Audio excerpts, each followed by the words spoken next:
Matapos ang matinding laban sa palengke, muling bumangon si Marco. Ang kanyang pwesto, bagamat simple, ay nagsimulang makilala sa pagiging tapat at maayos. Ngunit sa likod ng mga ngiti, alam niyang hindi siya pwedeng manatiling maliit magpakailanman. Liza, Mang Ernesto, alam kong hindi sapat ang ganito. Kailangan kong mag-isip kung paano ko mapapalawak ang negosyo. Maganda yan, Marco. Pero tandaan, hindi lahat ng paglaki ay mabuti. Kailangan may plano. Naniniwala ako sa'yo. Basta't malinaw ang landas, susuportahan kita. Sa unang pagkakataon, pinag-isipan ni Marco kung paano makakapagbenta sa labas ng palengke. Mga karinderya, mga tindahan, at mga kapitbahay na nangangailangan ng regular na gulay.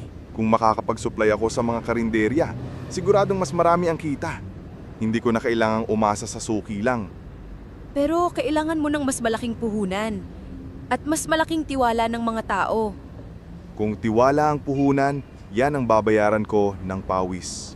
Lumapit si Marco sa isang may-ari ng karinderya. Hindi siya sigurado kung tatanggapin ang kanyang alok, ngunit dala niya ang tapat na puso. Aling Marta, gusto ko sanang maging regular na taga-supply ng gulay dito. Hindi ako pinakamura, pero masisiguro kong malinis at sariwa. Marami na akong supplier, Marco. Ano ang kaibahan mo? Hindi ko lang gulay ang dala, kundi tiwala. Hindi ko kayo bibiguin. Sa wakas, tinanggap siya.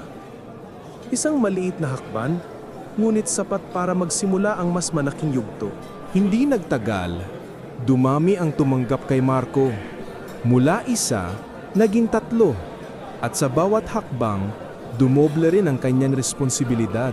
Marco, tandaan, kapag lumalaki ang saklaw, lumalaki rin ang tiwala na kailangan mong alagaan. Handa ako, Mang Ernesto. Basta't may kasama ako, hindi ako matitinag.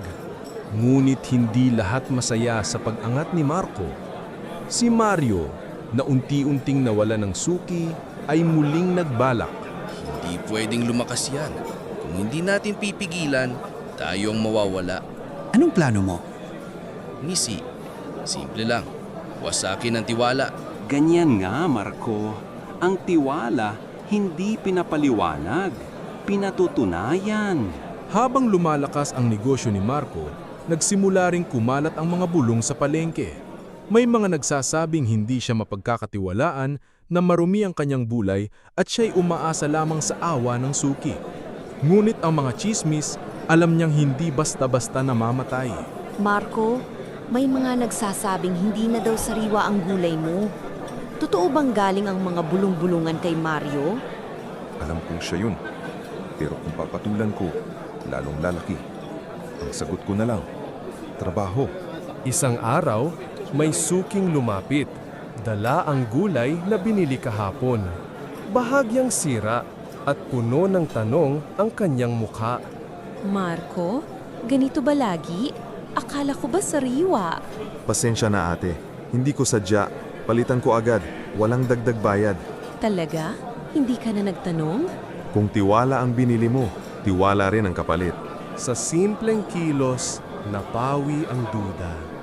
At doon, unti-unting bumabalik ang tiwala ng marami. Habang lumalaki ang negosyo ni Marco, lumalaki rin ang pangangailangan. Isang gabi, si Liza ay nakatitig sa kanilang maliit na kahon ng ipon. Marco, gamitin mo ang ipon ko. Hindi man ito kalakihan, pero makakadagdag ito sa puhunan. Liza, ayokong mawala ang iniipon mo. Ang ipon na hindi ginagamit, nabubulok. Ang ipon na itinataya, nagiging pag-asa. Sa kanilang pag-uusap, mas lumalim pa ang pagkakaisa.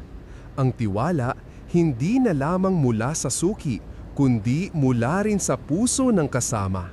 Dumating ang isang oportunidad. Isang maliit na restaurant ang naghahanap ng regular supplier ng gulay. Isang malaking order, higit pa sa dati niyang hawak. Kung makukuha ko ito, siguradong makakaangat tayo. Pero kailangan kong magtrabaho ng doble. Ito na ang simula ng paglawak. Pero Pero bantayan mo, Marco. Hindi lahat ng order ay kayang tuparin kung wala kang tamang sistema. Sa hamong ito, nagpasya si Marco. Tatanggapin niya ang malaking order, dala ang tapang at tiwala ng kanyang kasama. Apang matupad ang malaking order, halos walang pahinga si Marco. Bago sumikat ang araw, nasa bukid na siya. Bago sumara ang palengke, abala pa rin siya. Ang kanyang katawan, unti-unting bumibigat. Marco, magpahinga ka naman. Hindi lahat ng laban kayang sagutin ng lakas. Kung hihinto ako, paano ang mga umaasa? Marco, alalahanin mo, ang katawan, puhunan din. Kapag tuluyang bumigay, wala ka nang mailalaban. Sa kabila ng pagod, natupad ni Marco ang unang malaking order. At sa unang pagkakataon, may hawak siyang bayad na higit sa inaasahan. Lisa, Mang Ernesto, tingnan ninyo. Pinaghirapan natin, pero sulit. Hindi na ito pangarap lang, Marco. Unti-unti na nating nakikita. Simula pa lang ito, marami pang daraan na mas mabigat. Pero ngayon, ipagdiwang mo ang bunga ng pawis mo. Ang bawat bariyang hawak nila ay simbolo ng pawis, pag-asa at pagtitiwala. Ngulit kasabay ng tagumpay, parating na rin ang mas mabibigat na pagsubok. Sa pag-usad ng negosyo ni Marco, lalo ring tumalim ang mga matang nakatingin. May mga vendor na nagsimulang maingit. At si Mario, hindi na makatiis sa lumalakas na pangalan ng kanyang karibal. Hindi ako papayag. Kung patuloy siyang aangat, mawawala tayo. Kailangan nating gumawa ng paraan para bumagsak siya. Paano, Mario? Hindi basta-basta si Marco. Kilala na siya sa pagiging tapat. Walang tapat na hindi kayang sirain ng maling kwento. Sa dilim ng palengke, nagsimulang umikot ang mga plano laban kay Marco. Ngunit siya, abala pa rin sa pagdadala ng gulay. Walang kamalay-malay sa mga matang nagbabantay. Isang araw, isang insidente ang gumulat sa lahat. May nagsumbong na ang gulay ni Marco ay may halong bulok at ang balitang ito mabilis na kumalat. Marco, ganito ba ang tinda mo ngayon? Akala ko ba malinis? Pasensya na po ate, hindi ko alam kung paano nangyari to. Huwag kayong mag-alala, papalitan ko agad. Marco, tingnan mo. Parang sinadyang haluan. May kamay na gumalaw dito. Hindi ito aksidente. Ngunit sa harap ng lahat, pinili pa rin ni Marco ang katahimikan. Ang kanyang sagot, hindi galit, kundi mas matinding pagpupursige. Gabi, sa kanilang tahanan, nakaupo si Marco at Liza. Tahimik ang paligid, ngunit mabigat ang usapan. Hanggang kailan tayo ganito, Marco? Kung paulit-ulit kang sisirain, paano ka makakabangon? Liza, alam kong mahirap, pero hindi ko kayang sukuan ang pinaghirapan natin. Kung bibigay ako ngayon, tama si Mario. Hindi ako galit sa pangarap mo. Natatakot lang ako na baka masira ka bago ka pa magtagumpay. Hindi ako susuko, hindi lang para sa akin, kundi para sa atin. Sa gabing iyon, hindi pera ang naging puhunan, kundi tiwala at panata sa isa't isa. Dahil sa lumalaking order, kinailangan ni Marco ng mas malaking espasyo. Sa tulong ng maliit na ipon at dagdag suporta mula kay Liza, nakahanap siya ng isang lumang bodega na pwedeng gawing imbakan. Tingnan mo, Liza, hindi man bago, pero dito natin maisasaayos ang lahat ng gulay, mas magiging maayos ang delivery. Parang lumalaki na talaga tayo, Marco. Pero siguraduhin mong kaya nating bayaran ito buwan-buwan. Isa itong malaking hakbang. Pero huwag kalimutan, ang bodega ay hindi lamang lugar. Isa itong simbolo ng pananagutan. Sa wakas, nakatayo na si Marco hindi lang bilang simpleng vendor, kundi bilang maliit na negosyante. Ngunit hindi naging madali. Sa unang linggo pa lamang, nagkaproblema. Nagkaroon ng tagas sa bubong at nasira ang ilang kulay dahil sa ulan. Marco, ilang kilo ang nasayang. Paano na ang delivery bukas? Huwag kang mag-alala. Gagawa ako ng paraan. Kung kailangan kong maglakad ng ilang kilometro para bumili ng dagdag, gagawin ko. Hindi lahat ng problema malulutas ng lakas lang. Minsan, kailangan mo ring humingi ng tulong. Ang unang linggo ng bodega ay naging mabigat. Ngunit hindi nito pinatay ang apoy ni Marco. Bagkus, mas lalo niyang naramdaman ang halaga ng tiyaga. Habang abala si Marco sa pagpupursige, may lihim namang nabunyag. Si Mario pala ay may koneksyon sa isang sindikatong nagpapautang sa mga vendor. At isa-isa na niyang kinukumbinsi ang mga tao na huwag na bumili kay Marco. Mario, hindi ka ba natatakot? Baka lumaban si Marco. Hindi ako natatakot.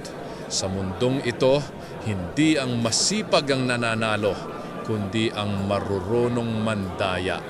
Habang lumalawak ang pangarap ni Marco, lumalalim din ang dilim ng mga balak laban sa kanya. Ang labang dating gulay at suki lamang, ngayoy unti-unting nagiging laban ng prinsipyo at buhay. Isang umaga, dumating si Marco sa bodega na may hawak na listahan ng mga order. Ngunit sa kanyang pagtingin, halos kalahati ang kanselado. Ang mga suki, isa-isa nang tumalikod. Hindi boses ng galit ang lumabas kay Marco, kundi boses ng paninindigan. Lisa, bakit ganito? Kahapon lang, buo ang order. Ngayon wala na. May narinig ako sa palengke. Sinasabi raw nilang hindi na sariwa ang mga gulay mo. Yan ang sinasabi ko, Marco. Hindi lahat ng laban ay lantaran. May mga laban na paninira ang bala. Kung ganyan, oras na para ipakita sa kanila kung ano ang totoo. Kinabukasan, hinarap ni Marco ang isa sa kanyang suki. Hindi para magreklamo, kundi para magpaliwanag. Aling Marta, narinig kong hindi nyo na ako kukunin. Totoo bang dahil sa mga bulok na gulay? Marco, hindi ko alam kung paano ko sasabihin, pero marami ang nagsasabi. Kung mali man, paano ko ipapaliwanag sa mga customer ko? Hindi ko hinihingi ang lahat ng order. Hinihingi ko lang ang pagkakataong patunayan na hindi ko kayo niloloko. Isang pagkakataon, iyon lang ang maibibigay ko. Patunayan mo, Marco.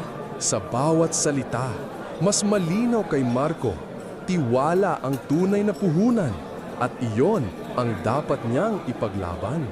Kinagabihan, lumabas si Marco. Naglakad siya mula baryo hanggang palengke, dala ang kanyang mga gulay. Ipinapakita sa bawat tindahan ang kalidad ng kanyang ani. Hindi pera ang dala niya, kundi oras, pawis at panata. Marco, gabi na. Hindi mo kailangang gawin ito mag-isa. Kung ayaw nilang lumapit sa akin, ako ang lalapit. Kung duda ang binigay nila, tiwala ang ibabalik ko. Tumitig, halos proud. Iyan ang negosyanteng hindi lamang nagbebenta, kundi naglilingkod. Sa bawat pinto ng karinderya, sa bawat hapag na kanyang nilapitan, iniwan ni Marco ang isang marka. Hindi bulok, kundi tapat na gulay. Ngunit sa mga kilos ni Marco, may isang lihim ang biglang sumabog. Isang vendor ang hindi nakatiis at nagbilgar ng katotohanan. Si Mario ang nagpakalat ng maling balita. Marco, hindi mo narinig sa akin ito. Pero si Mario ang may pakana. Siya ang naglagay ng bulok na gulay sa paninda mo noon. Kaya pala. Pero bakit? Hindi ba't pareho lang kaming naghahanap buhay? Sa palengke, Marco, hindi lahat pantay. May mga taong ayaw makita ng ibang umangat. Sa gabing iyon, hindi galit ang pumatak sa puso ni Marco, kundi awa. Sapagkat ang inggit sa dulo ay kumikitil ng mas maraming pangarap kaysa kahirapan. Hindi na nakatiis si Marco. Kinausap niya si Mario ng harapan sa mismong gitna ng palengke. Ang mga tao nakatingin, nakikinig. Mario, alam ko na ang lahat. Hindi kita papatulan sa paninira. Pero tanungin kita, anong pakiramdam ng manalo gamit ang kasinungalingan? Manalo pa rin ako, Marco. At sa mundong ito, hindi mahalaga ang paraan, kundi ang resulta. Hindi, Mario. Ang tunay na resulta ay ang respeto ng tao. At iyan, hindi mo mabibili. Sa katahimikan ng paligid, mas malinaw kaya sa sigaw ang mensahe. Hindi lahat ng laban panalo sa pera, kundi sa dangal. Dahan-dahan, nagsimulang bumalik ang mga suki. 1, 2, hanggang muli silang dumami. Hindi dahil sa mura, kundi dahil sa paninindigan ni Marco. Marco, ikaw na ulit ang kukunin ko. Hindi ko kayang ipagpalit ang tapat sa mura. Diba sabi ko, Marco, hindi matitinag ang pundasyon kapag tiwala ang bato. Maraming salamat. Hindi ko kayo bibiguin. Sa bawat gulay na inabot, sa bawat kamay na humawak, hindi lamang paninda ang naibalik ni Marco, kundi ang mas mahalaga, tiwala. Sa pagtatapos ng season na ito ng kanyang buhay, nakatayo si Marco sa harap ng kanyang bodega. Mula sa isang baryang puhunan, ngayon ay may mga suki, may espasyo, at higit sa lahat, may dangal na hindi matitinag. Kung saan man ako dadalhin ng kapalaran, hindi ko hahayaang mawala ang halagang ito. Tiwala, iyan ang tunay na puhunan. Iyan ang tanda ng tunay na negosyante. Hindi lang nagbebenta, kundi nagiiwan ng pamana. At sa bawat hakbang mo, hindi ka nag-iisa. 1 piso ang simula, 1 pangarap ang nagpatuloy. At sa pagtatapos ng yugtong ito, nagsisimula na ang mas malaking laban. Isang laban na hindi lamang para kay Marco, kundi para sa lahat ng nangangarap.